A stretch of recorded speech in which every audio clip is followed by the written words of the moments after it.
Pokemon Black 2 and White 2 are the last of the Pokemon game sprite era. We've all seen 3D Pokemon by now, and it's well known that some are a little sickly looking, and the graphics are kinda sickly looking. It's well known that fans adore this sprite era, let's say. They especially adore it now that it's been taken away from us, and I want this video to be a trip down memory lane, as well as a source of inspiration, let's say. I'm highlighting the highs, as well as the little details in these now beloved Gen 5 games. Don't forget to hit the like button as we continue, and please let me know if I missed anything, or if you had thoughts as well. Love to hear from you. Anyway, go, let's go, let's get into it. Sorry Black and White players, you don't get to visit this incredible walkthrough aquarium. Yeah, this incredible site is the Tube.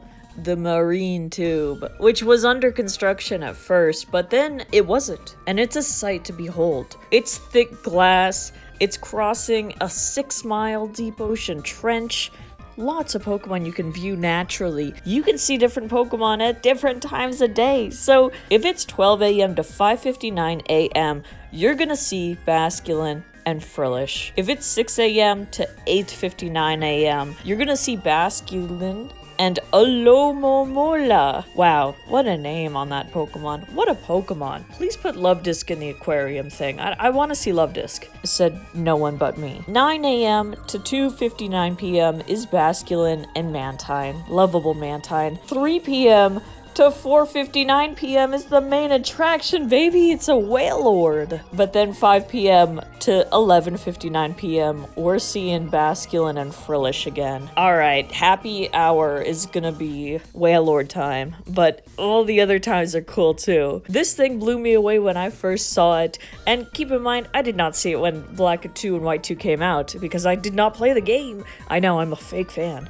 But when I did play the games, I loved it, and I still do. This is so iconic, it's so great. Boot up your game, go check the time, see if you can get a Wailord sighting in there. That's ideal. Unova is so diverse in its ecosystem and environment. It's really awesome to traverse. Even the cold bits that you can only access during like Kyurem's, rampage, let's say, where everything is turned to ice, crystals, all that. It looks very serene. The music is very haunting and serene. You've got ice you get to slide on all over the place. The buildings are sealed tight, so I hope that the citizens and people inside are able to stay safe while I, prance around and avoid Kyurem right now. This place being frozen over and whatnot, and the events that take place, it's so incredible. The one place that is open is the gym, and the dragon gym it's incredible with the dragon theme, because you get to ride onto the top dragon.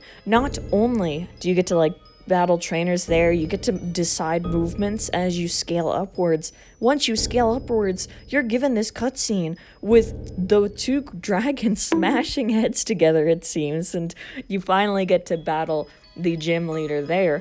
But even empty, it still, leaves me with some awe, let's say, because it's really cool. So picture this, there's sand everywhere. While you're exploring, with no, hint about it, you might just stumble into a room that's well put together and stores the big fire moth. This fire moth is just here, and it's gawking right there. This Pokemon was so mysterious and such a surprise. I guess that's what I have to reiterate. It was a surprise. And I love surprises. Who doesn't? There should be more surprises in your games. The hidden grottos were a surprise. And every time I enter one, it's a surprise. The hidden grottos are fantastic. It's a mechanic I love. So, hidden grottos, you might notice the trees look weird. The trees might look weird to you, might be looking like a cluster of 3, and you go inside. You can click on the trees, go in it, which,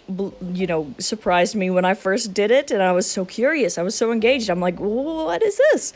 You can see the leaves and things shaking. You have to go straight and clearing in this little grotto space, and it could be a Pokemon, it could be an item, or it could be nothing. And sometimes the Pokemon in there are very rare, and they have hidden abilities. The contents of hidden grottos are random, and if they're empty for each 256 steps, you can possibly regenerate it a 5% chance to. Alright, so even then, it's not quite like you can kind of farm them.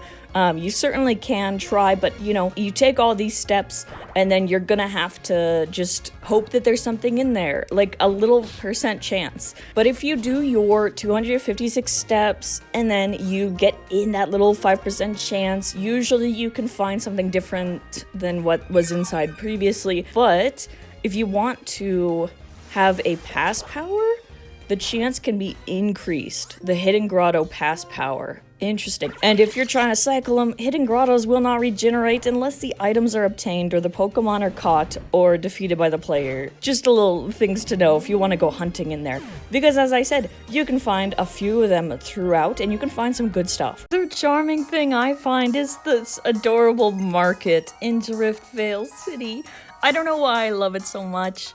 I think because it's just a little grocery store and we've never really had markets like that. It's like a big open market and I love that because it's not like your mart. It's not like your typical mart. You go in there and we got people selling herbs and stuff. What it reminds me of is the Slateport flea market looking area, and that place is wonderful and iconic too, but I really like it. We even have dairy farmers who are coming from their farm, just painstakingly, they milked all their milk tank, which is a horrible thing to say out loud, but they did that, and they got moo moo milk, and I'm here to buy all of it by the dozen. I need it. What can I say? And then I get some herbs, I get other stuff. Some guy gives me an expert belt for some reason. I appreciate it though, and it's just a really nice, charming little market. Go visit the market. You won't be disappointed because the milk lady is there. I love the sprites of the characters and stuff. I love, for sure, the animation that the character sprites do when you enter battle. It's not just main characters. It's everybody. It's the trainers, it's the breeders, it's the whoever who are able to move. What an incredible thing. We barely had this with sprites. We had moving Pokemon before, sure, but nothing like this, I'm telling you. But yeah, the little sprites, I love the little Ghetsis. Why can't I say this name? I love the villains. I love Ghetsis. Okay, hold on. Ghetsis, I think. I'm so sorry. Fake fan.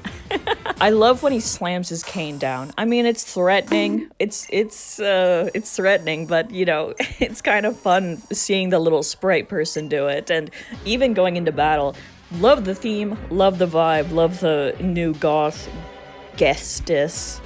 Cool stuff. And then we have the whole thing with Kyurem. And everything in this game. The cutscenes, the big battle, the big climax. It's so enthralling and it's so, again, cool to see on original hardware and with the sprites and stuff. I really like it. I like seeing the glacier stuff and the whole thing played out. I also really like the fact that it utilized both screens. Even if I'm not doing it the most justice by showing footage like this, I assure you it's a moment to see. If you've already seen it, maybe you know what I'm talking about. If you haven't, you should probably play Black 2 White 2. They're great games. So there's unique Pokemon, static Pokemon that are available in Black 2 White 2 that aren't legendaries. And they're really cool because they have hidden stuff. They have special abilities, rare ability. One that I forgot was actually the first Minccino you find in a grotto with Bianca. So, the first time you visit Route 5, Bianca shows you what hidden grottos are that we talked about between two trees, and inside it is a wild Minccino, and it's always going to be this Minccino. But it's not like a typical one, because it has the ability Skill Link. It's gonna have a random nature, random gender and stuff, but it will have Skill Link. I evolved it into Cinccino, of course, and I loved using it, and with the move, for example, Tail Slap, with a consecutive move like that, and you're doing multiple hits, Skill Link is able to make that more rapid, get more, all that. It's great, and I really love the special little Minccino you get that way. There's also a cool Mandibuzz or a Braviary, depending on your version. If you're on Black 2, a Mandibuzz, like I did, with weak armor, on Thursdays. That's right, we got one day, Thursday, every week. So it recurs often, weekly. If you're playing White 2, it's a Braviary with Defiant, and it can be found on Mondays. Every Monday. So they'll be right over here in the sandy construction zone area, kind of tucked away in the corner. And like I said, it'll be level 25 all the time, nature is random, but it will have weak armor if it's the Mandibuzz, and it will have Defiant if it's the Braviary. Then there's a Jellicent you can get. I never noticed, but on specific days at Undella Bay, you can leave the little marine tube, go explore, and you can find a Jellicent just chilling in the water with the rare ability Damp. So the day and the gender depend on the version, again, that you're playing, but everything else is the same. So you can find a male Jellicent on Mondays on Black 2, like I did, or you can find a female big pink Jellicent on Thursdays in White 2. So once again, weekly spawn that happens. It's really cool. The nature stats are random, but you'll get a Damp Jellicent. It's cool, right? This cool thing, the Royal Unova, not finally, we've done this before, but we can take a cruise in our Pokemon game. When I was originally playing through Black White, I never experienced this or, did it because I believe it was late in the game. But in Black 2, White 2, you are able to get on this cruise, the Royal Unova, like immediately once you reach the city and stuff, but it sets sail once a day and it sets sail in the evening, so it's this evening beautiful cruise, but the time is also set to specific seasons. And once you get onto the boat, you can explore and battle trainers. It costs 1,000 Pokédollars to get on. And apparently, I guess in the first one, Black and White, there is no time limit, but in Black 2, White 2, there's a time limit, and so you are limited to that on the boat. And then once the time limit passes, the boat redocks at Castelia City, and you get an item based on the trainers you defeated. Cool, you can get a lava cookie, a berry juice, you can get old Ghetto, you can get Rage Candy Bar, you can get Rare Candy, and there's a number of battles to take place in. Isn't that neat? I love that. I love that little detail of an optional cruise little thing, and like I said, you can do it once a day. It's a daily thing, and you can actually get some good items out of it, I want to say. So that's cool. But there is a day number 2 to these items and the number of trainers defeated if you remember. So the lava cookie you can get on Monday, Wednesday, Friday if you beat 4 trainers. The berry juice is on Tuesdays if you beat 3 trainers. The old Ghetto is Thursday if you beat 5 trainers. The Rage Candy Bar is on Saturday for 6 trainers. And then the Rare Candy is on Sunday for 7 trainers. So even though it's a daily event, you can't really farm Rare Candies day after day after day. It is a once a week thing in theory, but still, it's a great option to have. I really like it. And it just really shows off the 3D rendering engine and all the sprites and beautiful art in this game. I think it's an iconic thing that shows off, the soul, the art, the wonderfulness of the Sprite era games. They're really pulling all the stops, and I think it's great. Watching as the Royal Unova does its journey along the water is so good. It's really awesome. I really like the Zoroark encounter that players can have when they reach a spot in Lost Lorne Forest. It's actually in the back with this one guy.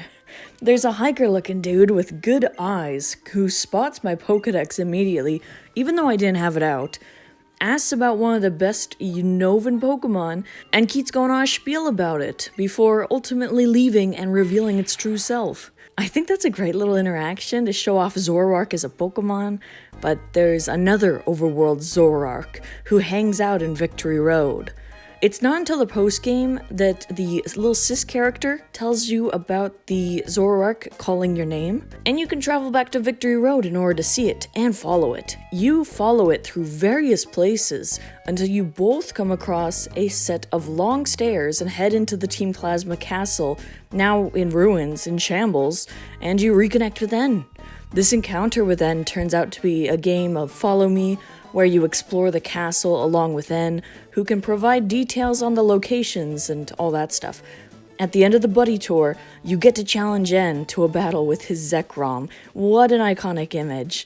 And I do say that because I own the incredible Pokemon card that features great artwork, incredible little moment in the post-game. There's a lot of landmark locations to check out. One I really love to see is the Strange House, because apparently it's truly haunted by an actual ghost girl.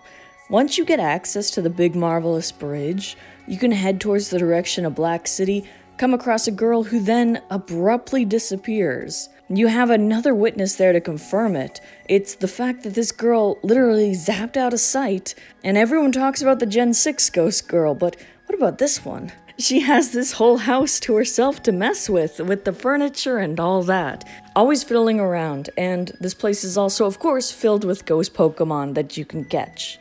Really love the bits and pieces brought together of seeing some weird ghost NPC and then also seeing this ghosty house. It's kind of cool. And I know you've probably heard everyone say this, but the Pokemon World Tournament, when you're able to face the old characters that you once knew in this new game, it's really special, I think.